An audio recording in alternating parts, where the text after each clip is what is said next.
اب آئیے حلوے کے بارے میں کچھ معلوم ہے نہیں، جاہل مولوی کہاں سے پیدا ہو گئے، منوس معلوم نہیں. سنیے ایک کتاب دکھا رہا ہوں، چھاپ دیتے منوس پڑھتے کچھ نہیں ہے. سنن ابن ماجہ دیکھیے. سبحان اللہ سبحان اللہ. اب کتاب دکھا رہا ہوں، کوئی مائیکل لال چیلنج نہیں کر سکتا. کون سی کتاب ہے؟ سنن ابن ماجہ. سنن ابن ماجہ دارالسلام سے چھپی ہے. کتاب العتیمہ. کتاب العتیمہ، عتیمہ کے معنی ہوتے کھانے پینے کا بیان. اور اس میں باب کیا قائم کیا، آپ ہی پڑھ لیجئے، اتنا تو آپ بھی پڑھ لو گے. باب نمبر ہے 36. اور امام ابن ماجہ باب قائم کرتے الحلوہ. کیا بات ہے، باب کا نام ہی ہے حلوہ. حلوہ. وہابی کا نکل گیا جنازہ. یہاں کیا ہے باب کا نام؟ الحلوہ. حدیث نمبر 3323. عن عائشہ قالت کان رسول اللہ صلی اللہ علیہ وسلم یحب الحلوہ والعسل. حضرت عائشہ کہتی ہے لوگوں، نبی کو دو چیزیں کھانے میں بڑی پسند تھی، دو کھانے کی چیز بڑی پسند تھی. ایک کیا؟ ایک حلوہ اور دوسرا شہد. سبحان اللہ. کیا پسند تھا حضور کو؟ حلوہ اور شہد. حلوہ اور تو حلوہ اس لیے نہیں پکتا کہ دندان مبارک شہید ہوئے تھے، اب اس لیے پکتا ہے کہ رسول کو بہت پسند تھا. اور رسول کو پسند تھا تو یہ کس بات پہ دلالت؟ یہ استمراری جملہ ہے اس میں، یعنی حضور کو جب میسر آتا حلوہ آپ تناول فرماتے. زندگی میں ایک ہی بار نہیں کھایا. جو چیز انسان کو پسند ہوتی ہے وہ بار بار کرتا ہے نا آدمی، تبھی کہا جاتا ہے نا اسے بہت پسند ہے. بھائی آپ کے گھر میں ایک بچہ ہے، بار بار ایک ہی چیز مانگتا ہے، تو آپ کیا کہتے ہیں؟ اس کو بڑی پسند ہے. اور زندگی میں ایک ہی بار کھائے تو آپ بولیں گے کہ بہت پسند ہے اس کو. ایک بار سے پسند معلوم نہیں ہوتی. تو یہاں حضرت عائشہ کہہ رہی ہے کہ رسول اللہ کو یحب الحلوہ بڑی محبت تھی. یحب الحلوہ کس سے؟ حلوے سے بڑی محبت تھی. والعسل اور دوسرا کیا تھا؟ شہد سے بڑی محبت تھی. اور پھر اس کو کس نے لکھا ہے؟ بخاری میں بھی لکھا ہے. بخاری میں اس کو پتھر والی حدیث مل گئی، حلوے کی محبت والی حدیث نہیں ملی. تو آقا کو حلوہ پسند ہے اس لیے ہم بھی حلوہ کھاتے ہیں. ہمیں بھی پسند ہے کیونکہ جو آقا کو پسند ہم غلاموں کو پسند. اور جن کو آقا پسند نہیں تو آقا کی پسند بھی ان کو پسند نہیں. تو جب آقا سے محبت نہیں تو آقا کی پسندیدہ چیز حلوہ، حلوے سے بھی ان کو حلوہ بھی پسند نہیں. تو یہ حلوہ نہیں کھائیں گے، منی چاٹیں گے، نجاست چاٹیں گے. اس کو امام بخاری نے بھی لایا کتاب العتیمہ میں حدیث نمبر 5431 پر. امام مسلم بھی اس حدیث کو لایا کتاب الطلاق حدیث نمبر 3664 پر. امام ابو داؤد نے بھی اس کو اپنی سنن میں لایا حدیث نمبر 3715 پر. امام ترمذی نے بھی باب قائم کیا. امام ترمذی کا بھی باب کیا ہے سن لیجئے. ما جاء فی حب النبی صلی اللہ علیہ وسلم الحلوہ، یعنی نبی پاک صلی اللہ علیہ وسلم کے حلوے کے پسند ہونے کا بیان حدیث نمبر 1831. اور ان کو کیا پسند ہے وہ بھی ایک پہلو دیکھتے چلیں آپ کہ ان کو حلوہ پسند نہیں ہے. فتاوی رشیدیہ رشید احمد گنگوہی صاحب دیوبندیوں کے مولوی، ان سے سوال ہوا صفحہ 597. جس جگہ زاغ معروفہ کو، زاغ فارسی زبان کا لفظ ہے، معروفہ یعنی مشہور، زاغ یعنی کوا، مشہور کوا. مشہور کوا کون سا ہے؟ کالا ہے کہ وائٹ والا ہے؟ کالا. وائٹ والا کوا تو دیکھا بھی نہیں ہوگا آپ لوگوں نے. کہتے جس جگہ زاغ معروفہ یعنی مشہور کالا کالا کلوٹے والا کوا، اس کو اکثر حرام جانتے ہو اور کھانے والے کو برا کہتے ہو، تو ایسی جگہ اس کوا کھانے والے کو کچھ ثواب ہوگا یا نہ ثواب ہوگا نہ عذاب. یعنی کہتے ہیں ایسی جگہ جہاں لوگ کالا کوا کھاتے نہیں ہیں، کوا کھانے والے کو بہت برا سمجھتے ہیں، اس کو بڑی نفرت سے دیکھتے، تو ایسی جگہ کوئی دیوبندی کوا کھائے تو اس کو ثواب ہوگا کہ نہیں ہوگا؟ جواب دیتے ثواب ہوگا. اور نبی کو حلوہ پسند ہے، وہ کھائیں گے تو بدعت ہو جائیں گا، اور کوا کھائیں گے تو ثواب ہوگا. اب یہ کون سے مولوی، میں نے ایک واقعہ پڑھا تو مجھے سمجھ میں آیا اصل میں یہ واقعہ دیوبندیوں کے لیے لکھا گیا تھا. ایک شکاری نے دو پرندوں کو شکار کیا، ایک سفید کبوتر تھا اور ایک کالا کوا تھا. تو کبوتر بھی رو رہا ہے، تھوڑی دیر بعد کوا بھی رونے لگا. کبوتر نے کہا یار میں اس لیے رو رہا ہوں کہ میں حلال ہوں، یہ مجھے ذبح کرے گا کھائے گا، تو تو حرام ہے، تو کیوں رو رہا ہے، تو نہیں مرنے والا.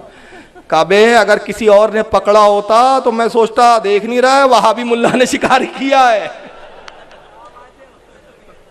پہلے دیکھ تو لے کہ شکار کیا کس نے ہے ہمارا. کسی اور نے پکڑا ہوتا تو میں امید لگا لیتا کہ زندگی ہے، لیکن پکڑنے والا کون ہے؟ وہاں بڑا ہے. تو ان کو حلوہ پسند نہیں ہے. کیا پسند ہے؟ کوا پسند ہے. اور آئیے دوسرے صاحب کو کیا پسند ہے وہ بھی دیکھتے چلیں. یہ اہل حدیث والے جرجس کی جماعت والے, کتاب کا نام ہے نزول الابرار من فقہ النبی المختار, مولوی وحید الزمہ حیدرآبادی ان کے مولوی, انہوں نے لکھا. صفحہ نمبر 31 پر کیا لکھتے ہیں؟ سرور القلب والخنزیر ففیہ قولان ولصاہ الطہرا. کہتے ہیں سور کا جھوٹا ہو یا کتے کا جھوٹا کھانا ہو, اس کے بارے میں دو قول ہے. صحیح قول یہ ہے کہ وہ کھانا پاک ہے. کسی کھانے میں سور منہ ڈال دے, کتا منہ ڈال دے وہ کھانے میں, تو وہ کھانا اب انسان کھا سکتا ہے یا نہیں؟ تو اس بارے میں دو قول ہے. علماء کا ایک قول ہے کہ نہیں کھا سکتے, اور دوسرا قول ہے کہ کھا سکتے. تو ہمارا فتویٰ یہ ہے کہ کھا سکتے ہیں وہ کھانا, وَلَصَّاحُ الطَّہْرَ, صحیح یہ ہے کہ وہ پاک ہے, طہارت والا کھانا ہے. تو ان کو حلوہ پسند نہیں ہے, سور کا جھوٹا پسند ہے. اور اسی کتاب کے اندر آگے ایک جگہ فتوے میں لکھا کہ منی کھانا بھی جائز ہے, چاٹنا بھی جائز ہے. منی کو اب سمجھانے کی ضرورت نہیں ہے. اور اسی فتوے میں ایک جگہ لکھا کہ جس جانور کا گوشت کھانا حلال ہے ان کا پیشاب بھی حلال ہے, ان کا پاخانہ بھی حلال ہے. مثلاً بکرا کھاتے ہیں آپ تو بکرے کی لینڈیا بھی کھا سکتے ہیں, بکرے کا مود بھی پی سکتے ہیں. ان کا فتویٰ ہے بھائی. اور مولوی اشرف علی تھانوی نے اب تیسرا فتویٰ دیا. اب میں سارے فتووں کو جوڑ دوں گا, دیکھیں کیسی عمدہ دعوت ہو جائیں گی ان لوگوں کی. اب یہ اشرف علی تھانوی صاحب دیوبندی کی بہشتی زیور لکھی, اور یہ ایسی کتاب ہے جو ہر تبلیغیہ کے آپ کو مل جائیں گی. اگر اڑوس پڑوس میں بھی کوئی وہابی تبلیغیہ ہو نا آپ کیا, اس کو بولنا نکال بہشتی زیور ہوں گی تیرے پاس. بولتے عورتوں کے لیے لکھی انہوں نے صاحب, دیکھو کیا لکھا بہشتی زیور. اس کا حصہ دوم ہے, حصہ دوم. دوسرا حصہ نجاستوں کے پاک کرنے کا بیان, یہ باب ہے, اس کے اندر جائیں مسئلہ نمبر 26 نکالے تو تھانوی صاحب کہتے ہیں ہاتھ میں کوئی نجس چیز لگی تھی. نجس چیز کون کون سی ہے؟ گو, پیشاب, پاخانہ, پیپ, خون, یہ ساری چیزیں کیا ہے؟ نجیس ہے, ناپاک ہے. ہاتھ میں کوئی نجیس چیز لگی تھی, اس کو کسی نے زبان سے 3 دفعہ چاٹ لیا تو بھی پاک ہو جاوے گا, مگر چاٹنا منع ہے. چاٹنا تو منع ہے لیکن چاٹیں گا تو پاک, ہاتھ پاک ہو جائیں گا. اگر تھانوی جی کے ہاتھ میں گو لگ گیا تو تھانوی جی 3 دفعہ چاٹے تو ہاتھ ان کا پاک ہو جائیں گا. تو جب تھانوی جی کے ہاتھ میں گو لگ جاتا تھا تو وہ اٹھ کے جا کے دھوتے نہیں تھے, وہ کیا کرتے تھے 3 دفعہ, 1 2 اور 3, اور ہاتھ دیکھ کے خوش ہو جاتے تھے, پاک ہو گیا. اب اصل میں اس زمانے میں تھا نہیں, اگر میں ہوتا تو تھانوی جی کے کان میں کہتا تھانوی جی عجیب مسئلہ ہے, ہاتھ تو پاک ہو گیا, بڑے خوش ہیں آپ, ہاتھ کی پاکی کو دیکھ کے منہ کا کیا ہوا؟ اب اس کو کیا پیشاب کی دھار سے پاک کریں گے آپ؟ پانی سے تو الرجی ہے آپ لوگوں کو بھائی.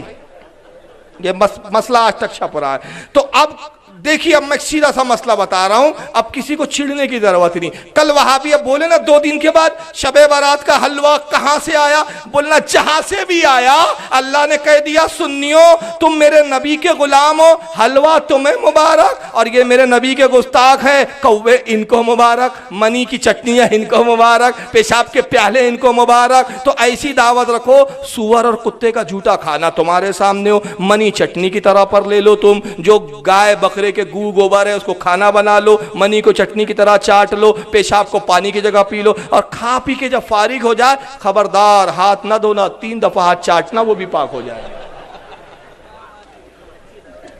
بہترین دعوت تمہاری. اصل میں وہابی سنیوں سے چڑتا ہی اسی لیے کہ یار کیا ہر جگہ یہ موج میں رہیں گے, یہاں بھی کھائیں گے اور وہاں بھی کھائیں گے, اور ہم یہاں بھی کوڑے اور وہاں بھی کوڑے.